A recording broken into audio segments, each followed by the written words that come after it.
Di ba? Grabe, Bebe, makala ka ba?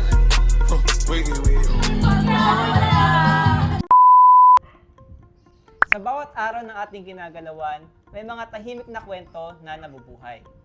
Mga kwento na tahimik na pakikibaka, pag-a-adjust at patuloy na lumalaban. Para sa iba, ang simple pagkaupo, pagkatayo, o paglalakad ay may kaakibat na hamon. Ito ang kwento ni Bianca, isang kabataang may scoliosis na patuloy na humaharap sa araw-araw ng may lakas at determinasyon.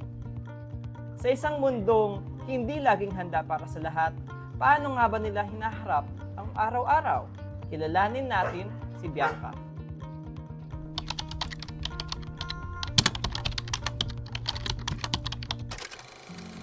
Magandang araw sa inyong lahat. Ako po si Jet Hilao, and for today's episode ay makikilala niyo po ang isang PWD at Kappa Scholar ng UP Diliman at isa sa aking mga matalik na kaibigan. Kilalanin natin siya. Bianca? BFF! Hi! Hello! Sige. Kumusta? So, Bianca, thank you very much for attending our interview. Say hi to our viewers there. Hello! And so may mga katanungan lang ako na sana ma-expound mo as someone na PWD and then scholar din, syempre ng UP Diliman. Can you please introduce yourself? Hello, ako si Bianca, isa akong estudyante sa UP Diliman at meron akong kapansanan. Non-visible siya and officially isa akong person with disability. And maraming salamat, Bianca. At syempre mas kilala ko na siya dahil siya isang aking BFF.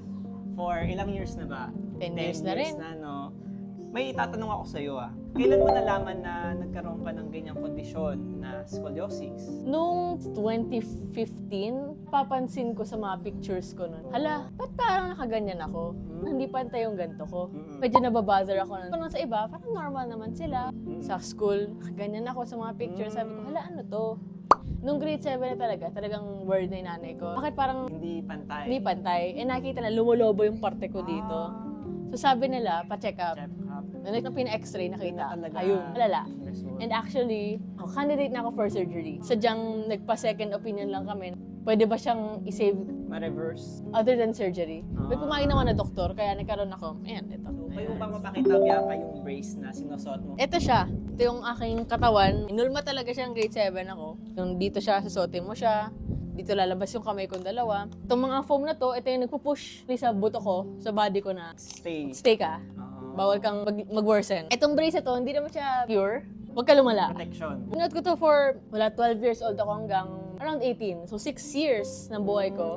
Thank you so much, Bianca, for showing our viewers din kung ano ba yung pangalawang katawan mo or yung brace. Ano yung naging unang reaction mo nung nalaman mo na may ganun ka palang condition?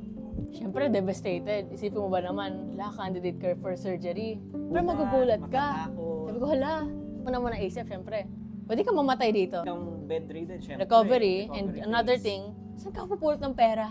Oo Diyos nga, ko, mahal din pala. napakamahal nun. Operation. May mga simpleng gawaing bagay ba na nahihirapan ka dahil nga sa kondisyon mo?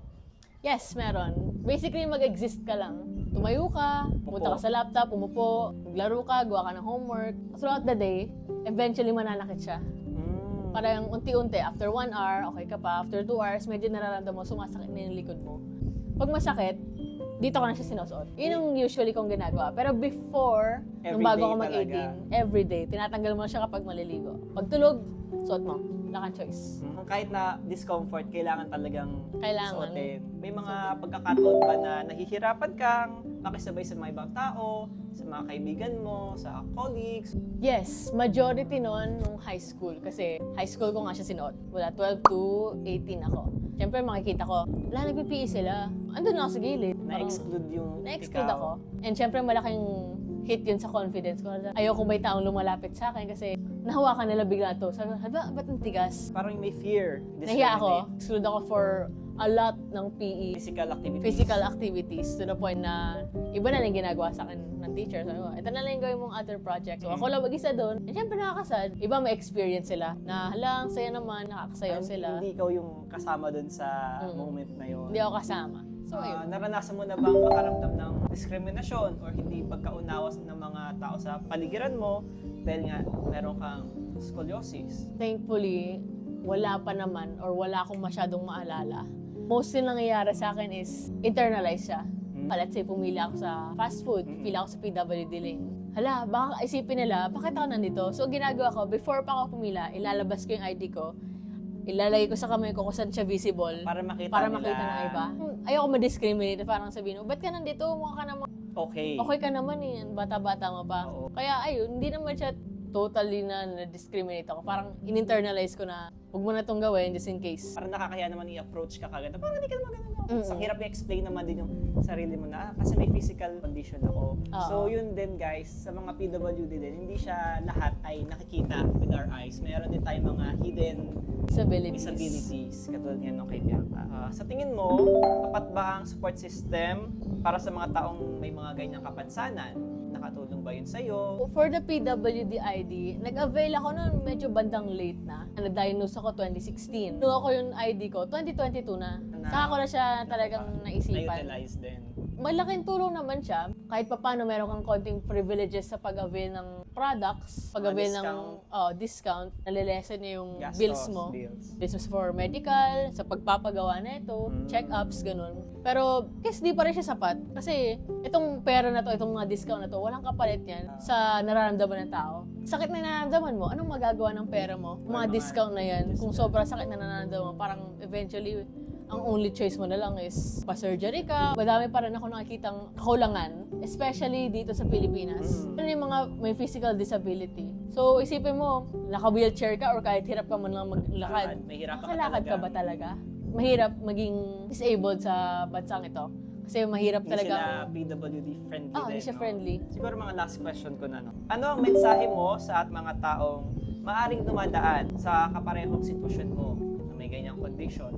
Ang mensahe ko sa mga tulad natin is pagpursigan mo na lang. Kasi in the end, kung wala ka namang magagawa, you just have to live with it and cope with it. Sama mo yung mga kaibigan mo, yung pamilya mo, sama mo sila i-cope. Mga support system, di ba? Support system, mahalagang magkaroon nun. I would say is, pagpursigihan mo na kayanin. Kung di mo kaya, have someone else with you. Kaya mo siyang i-correct. Kunin natin ang pagkakataon. And kayanin natin to. Mga araw talaga na hindi natin maiwasan na masakit o masaktan.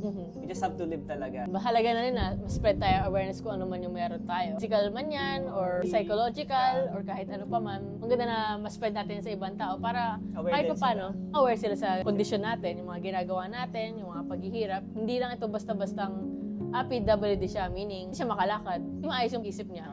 Kasi it's more than just that. You are more than your disability. Tama. Isa ka rin tao na namumuhay sa mundo. Kasama ng mga taong able-bodied. So thank you so much, Bianca, for that interview. First time na ma-interview ko si Bianca regarding her condition nga. I hope everyone naman ay natutunan kayo kung ano man ang life experience ni Bianca. Ayun, I'm so thankful din na naging friend kita, Bianca, for the past 10 years. Thank you for having me rin. Yep.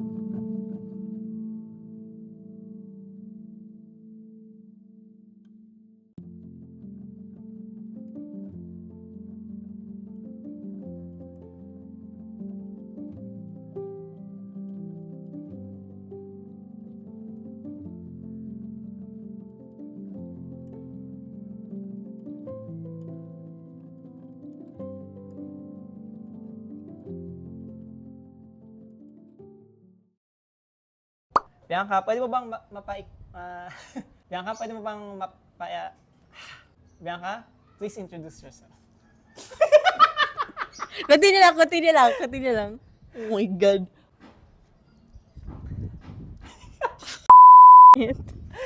Namumulol ako eh. Sige. Pause mo na nga. O, tuloy na natin dyan. Diyan na tayo tutuloy. Behind the scenes. Behind the scenes. Parang di mapasok. Parang... Init.